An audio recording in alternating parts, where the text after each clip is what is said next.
চলো আজকের ভিডিওতে আমরা দেখে নেই স্ট্যাটিক ভার্ব কি।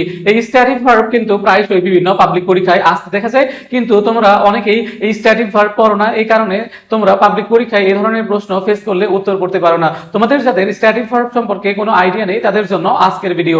স্ট্যাটিক ভার্ব তোমরা এভাবে মনে রাখবে, দেখো যে ভার্ব বাহ্যিকভাবে কাজ না বুঝিয়ে অবস্থা বোঝায়, তাহলে যে ভার্ব বাহ্যিকভাবে কোনো কাজ বোঝাবে না, জাস্ট কি বোঝাবে, অবস্থা বোঝাবে, সেই সকল ভার্বকে আমরা কি বলবো, স্ট্যাটিক ভার্ব বলবো।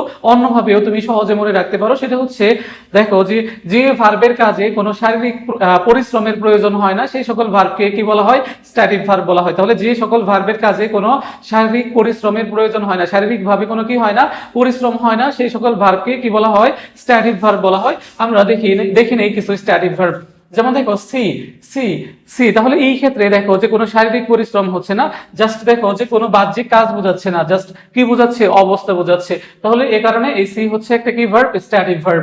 তারপর দেখো hear, feel, smell, taste, love, hate, believe, forget, appear, to be, remain, এই সবগুলা ভার্বই হচ্ছে কি ভার্ব, স্ট্যাটিক ভার্ব। কি ভার্ব, স্ট্যাটিক ভার্ব। তাহলে স্ট্যাটিক ভার্ব হচ্ছে যে ভার্ব বাহ্যিকভাবে কাজ না বুঝিয়ে অবস্থা বোঝায়, সেই সকল ভার্বকে কি বলা হয়, স্ট্যাটিক ভার্ব বলা হয়।